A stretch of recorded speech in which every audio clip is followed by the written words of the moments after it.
नमस्कार दोस्तों। कहानी के इस सफ़र में आप सभी का स्वागत है। दोस्तों, आप सभी जानते हैं कि हमारा कोई भी नकारात्मक भाव हमें नुकसान पहुंचाता है।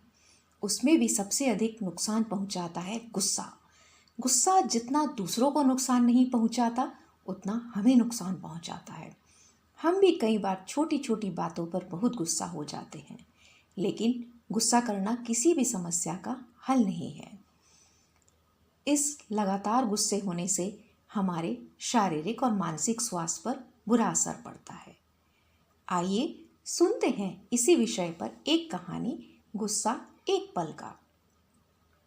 मन में कई विचार लिए आज सरला मौसी के घर पहुंची।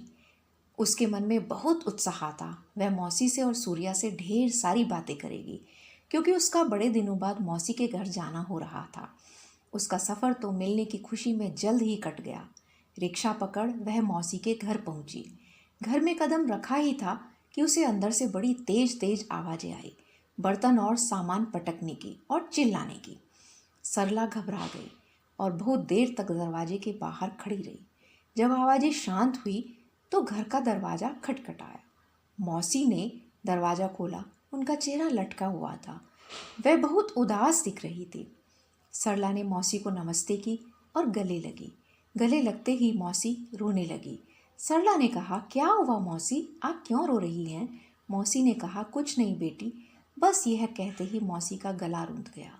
गले से एक शब्द ना निकला। वे सरला के लिए पानी लेने चली गई। घर में कदम रखने से पहले जो आवाज़ें सरला को आ रही थी वे शांत हो चुकी थी, लेकिन घर में पूरा सामान बिखरा पड़ा था। कपड़े, बर्तन और सारा सामान अस्त व्यस्त पड़ा था। मौसी ने कहा, सरला तुम कैसी हो और घर में सब कैसे हैं? तुम हाथ मुंह धो लो, मैं तुम्हारे लिए चाय बनाती हूँ। जी मौसी कहकर सरला हाथ मुंह धोने चली गई।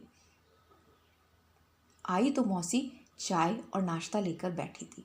सरला ने चाय पी और नाश्ता किया और मौसी से पूछा, मौसी क्या बात है, आप आज इतनी उदास क्यों हैं? आप तो हमेशा चहकती रहती थी। मौसी ने कहा, बस कुछ नहीं, रहने दो। सरला ने कहा, मौसी बताओगी नहीं? मैं कोई पराई थोड़ी ही हूँ, मैं तो आपकी बेटी समान हूँ, कहकर अपना मन हल्का कर लीजिए। यह सुनकर मौसी ने कहा, क्या बताऊँ, आजकल यह सूर्या बहुत गुस्सा करती है। जब देखो तब गुस्से में उसका चेहरा लाल हो जाता है और इसका अपने ऊपर वश नहीं रहता। कुछ भी बोलती है, सामान इधर से उधर फेंकती है। मैंने कितनी बार कहा कि बेटा इतना गुस्सा ठीक नहीं, यह तुम्हारी सेहत और तुम्हारे आगे जीवन के लिए ठीक नहीं है। मौसी बोले जा रही थी और सरला ध्यान से सुन रही थी। मौसी ने कहा, एक दिन तो तुम्हारे मौसा जी के सामने इसने इसी तरह से गुस्सा किया और वह भी आपा खो बैठे और उनको बहुत बुरा लगा और उन्होंने हाथ भी उठा दिया। अब बताओ, मैं तो इसे समझा समझा कर थक गई हूँ। पता नहीं हर छोटी बात पर गुस्सा करती है। ना जाने इसके मन में क्या क्या आता है। जब से बड़ी हो रही है तब से गुस्सा इसकी नाक पर रखा रहता है। पहले तो हंसती खेलती थी, हालांकि अपने सब काम ठीक से करती है और बहुत अच्छी लड़की है। सब इसकी तारीफ भी करते हैं, लेकिन अब तो स्कूल की टीचर भी इसकी शिकायत कर रही थी और एक दिन तो पड़ोस की चाची भी इसकी शिकायत लेकर आई। उनसे भी यह उसी तरह झगड़ पड़ी, उनको बहुत बुरा भला कहा। बताओ बेटी मैं क्या करूं? सरला बोली, मौसी अब चिंता न करें, सब ठीक हो जाएगा। इस उम्र में बच्चों को गुस्सा आता ही है। मौसी बोली, पर ऐसा गुस्सा जिस पर उसका कोई वश न रहे और वह उसमें कुछ भी करे। कल के दिन किसी को या खुद को नुकसान पहुंचाई तो क्या होगा? मैं तो बस यही सोच सोच कर सहम जाती हूँ। सरला बोली, नहीं मौसी आप धीरज रखो। आपने कभी सोचा उसे इतना गुस्सा क्यों आता है? आपने उससे कभी इस बारे में बात की? नहीं सरला, मौसी ने कहा। हालांकि मैंने उसे समझाया कि गुस्सा सेहत के लिए अच्छा नहीं और किसी के लिए भी अच्छा नहीं है। हम जीवन में गुस्से के साथ कुछ भी नहीं कर सकते। सरला बोली, ठीक है मौसी, आपको यदि ठीक लगे तो मैं उससे बातें करती हूँ। मौसी बोली, हाँ बेटी तुम जरूर बात करना, शायद कुछ बात बने। यह कहकर सरला और मौसी काम में लग गई। सूर्य अपने को तब तक कमरे में बंद करके ही बैठी थी। वह बाहर आकर सरला से भी नहीं मिली। सरला समझ गई अभी वह बहुत गुस्से में है, उसे समय देना होगा। इस समय उससे बात करना ठीक नहीं है। सूर्या से मुलाकात सरला की रात को ही खाने पर हुई। मौसा जी भी थे और सब लोग साथ बैठकर खाना खा रहे थे। उसका छोटा भाई भी शाम को स्कूल से आ चुका था। रात को सरला को सूर्या के कमरे में ही सोना था। सरला सूर्या को अपनी सहेलियों के बारे में और नई नई जगह के बारे में बताने लगी। पहले तो सूर्या चुपचाप सुनती रही और कोई जवाब नहीं दिया, लेकिन धीरे से सूर्या सरला की बातों को ध्यान से सुन रही थी। सरला ने कहा, चलो अब सोते हैं, कल बातें करेंगे। मुझे तो तुमसे ढेर सारी बातें करनी है, बहुत दिन बाद जो मिले हैं। अगले दिन मौसा मौसी और सूर्या का भाई अपने अपने काम पर गए। सरला ने सूर्या को एक किताब दी जिसका नाम था खुद को समझना और बोली, यह मैं तुम्हारे लिए उपहार लाई हूँ। सूर्या बोली, क्या दीदी, उपहार में किताब, और क्या अजीब सा नाम है किताब का। मैं तो सोच रही थी कि आप मेरे लिए कोई अच्छी ड्रेस या झुमके लाओगी। सरला बोली, वह तो मैं हमेशा देती हूँ, आज मैं तुम्हारे लिए अलग उपहार लाई हूँ। ये तुम्हारे पुराने उपहारों से कीमती है, समय निकाल कर इसे जरूर पढ़ना। जी दीदी, सूर्या ने कहा। सरला ने सूर्या से पूछा, सूर्या एक बात बताओ, कल जब मैं आई तो घर में सारा सामान बिखरा पड़ा था और तुम्हारी बहुत तेज आवाज़ें आ रही थी, तुम बहुत गुस्से में थी। सूर्या बोली, क्या दीदी, माँ ने आते ही मेरी शिकायत की। अरे नहीं सूर्या, मौसी ने कुछ नहीं बताया है, मुझे तो तुम्हें देखकर ही लगा। मैं उस समय घर पर आई ही थी, दरवाजे के बाहर थी। सूर्या चुप रही, फिर सरला से बोली, मैं भी गुस्सा नहीं करना चाहती। सरला बोली, मैं भी जब तुम्हारी उम्र की थी मुझे भी बहुत गुस्सा आता था। मुझे कोई एक शब्द कहे या मेरी बात ना माने तो मुझे ऐसा लगता था कि मेरा कोई महत्व ही नहीं है, मेरा जीने का कोई फ़ायदा ही नहीं है। और मैं खूब चिल्लाती थी, खूब रोती थी, अलग थलग पड़ जाती थी और अपनी जिद और बात मनवाने के लिए गुस्सा करती थी। सूर्या बोली, दीदी आप भी ऐसे करती थी, लेकिन अब तो आप बहुत शांत हैं। हाँ सूर्या, इसके लिए मैंने बहुत मेहनत की है, तब जाकर मैं तुम्हें आज इतनी शांत दिखती हूँ। सूर्या बोली, वह कैसे? सरला बोली, क्या करोगी तुम जानकर, तुम्हें तो ऐसे ही अच्छा लगता है। सूर्या रुआसी होते हुए बोली, नहीं दीदी, जब मैं गुस्सा करती हूँ और इस तरह से सामान को फेंकती हूँ, माँ पापा को बुरा भला कहती हूँ या किसी को भी बुरा भला कहती हूँ, बाद में मुझे बहुत पछतावा होता है, मुझे बहुत दुख लगता है, पर मैं कैसे इससे छुटकारा पाऊँ, यह मैं सोचती हूँ। सरला ने पूछा, तो क्या तुम सचमुच शांत रहना चाहती हो, गुस्सा कम करना चाहती हो, या इसे सही करना चाहती हो, या ऐसे ही रहना चाहती हो? नहीं, मैं शांत रहकर और बहुत अच्छे अच्छे काम करना चाहती हूँ। बताइए ना दीदी, सूर्या ने कहा।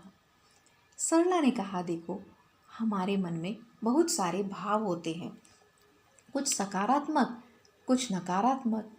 जो भाव मात्रा में अधिक होंगे उनका हमारे ऊपर असर होगा, लेकिन गुस्सा आना स्वाभाविक है। बस हमें देखना यह है कि हम गुस्से में कैसे अपनी सीमा से बाहर न जाए। यदि हम अपने अंदर के विचारों को नहीं निकालेंगे तो हमें बहुत घुटन होगी। देखो सूर्या, सबसे पहले तुम आंख बंद करके यह बताओ कि तुम्हें जब गुस्सा आता है तो किस बात पर आता है। सूर्या थोड़ी देर शांत रही, फिर कुछ सोचकर बोली, दीदी, जब मेरे साथ भेदभाव होता है और मुझे नीचा दिखाया जाता है तब मुझे बहुत बुरा लगता है। पहले तो मैं इन बातों पर ध्यान नहीं देती थी, पर अब मुझे ये बातें बहुत बुरी लगती हैं। सरला बोली, मतलब कैसे? सूर्या बोली, दीदी देखो, माँ पापा छोटे भाई को बहुत लाड़ करते हैं, ठीक है करें, लेकिन मेरे इस हिस्से के भी खिलौने उसे देते हैं। माँ भी पहले उसे ही खाना देती है, घूमने भी उसी को ले जाते हैं, नए कपड़े भी उसी को ज़्यादा दिलाते हैं, वह उनका बेटा जो है। और इसी तरह स्कूल में टीचर भी होशियार बच्चों को शाबाशी देती है। मैंने कोई अच्छा काम किया तो मुझे सबके सामने डांटती है, मेरे साथी भी मुझ पर हंसते हैं। तो बताओ ना दीदी, मुझे गुस्सा कैसे नहीं आएगा? सरला बोली, ये सब बातें तो ठीक हैं, लेकिन तुम यह बताओ, क्या तुम्हें गुस्सा करके इसका हल मिला? सूर्या ने ना में गर्दन हिलाई। सूर्या ने कहा, तो फिर इसका मतलब है गुस्सा करके हमें अपनी चीज़ों को इधर उधर फेंक कर, बुरी बातें बोलकर हम ना तो अपना सम्मान करा सकते हैं, ना ही अपना भेदभाव को दूर करा सकते हैं। तुम इसे अलग तरीके से सोचना शुरू करना। गुस्सा आना बंद नहीं होगा, लेकिन हमें उसका रास्ता दूसरी तरफ मोड़ना है। अगली बार तुम्हें जब गुस्सा आए तो तुम गहरी सांस लेना और 10 तक या 20-25 तक गिनती गिनना। देखो, इससे फ़ायदा होगा, क्योंकि हमारे अंदर बहुत सारे विचार आते हैं, अच्छे भी और बुरे भी। लेकिन एक बुरा विचार आने पर यदि थोड़ा सा हम अपने विचार को विराम दे दें या उसकी दिशा बदल दें तो हमें कुछ सेकंड का समय मिल जाता है और हम उसे दूसरी तरफ मोड़ सकते हैं। सूर्या बोली, वाह दीदी, यह तो मैंने सोचा ही नहीं। इसके अलावा देखो सूर्या, तुम्हें जिन जिन बातों पर गुस्सा आता है, जैसे तुमने कहा कि तुम्हारे भाई को ज़्यादा लाड़ प्यार मिलता है तो तुम्हें अच्छा नहीं लगता, बुरा लगता है, तो यह बात तुम अपनी माँ पिता से साथ बैठकर करना। हो सकता है यह बात एक बार में वे ना समझ पाए, लेकिन तुम कई बार उन्हें अपनी बात आराम से समझाने की कोशिश करना, तो उनका इस बात पर ध्यान जाएगा। तुम्हें अपने गुस्से के कारण को पहचानना है, उस पर काम करना है। वे भी तुम्हारे माता पिता हैं, तुमसे भी प्यार करते हैं, लेकिन कभी कभी अनजाने में ऐसी चीज़ें हो जाती हैं। तुम याद दिलाओगी तो शायद ऐसा नहीं होगा। और जो भी तुम्हारे मन में ऐसे विचार आए तो उसे किसी से साझा करना या एक डायरी में लिखना और कभी शांत मन से उसे पढ़ना। तुम्हें एहसास होगा ये कितनी छोटी सी बातें थी। एक लंबे समय बाद उसे पढ़ोगी तो तुम्हें अपने लिखे पर हंसी आएगी। मैं भी मौसी से बात करूंगी। जी दीदी, यह कहते हुए सूर्या सरला के गले से लिपट गई। दोनों खूब देर तक बातें करती रही। शाम को मौसी मौसा घर आए तो बड़ा अच्छा खुशनुमा माहौल था।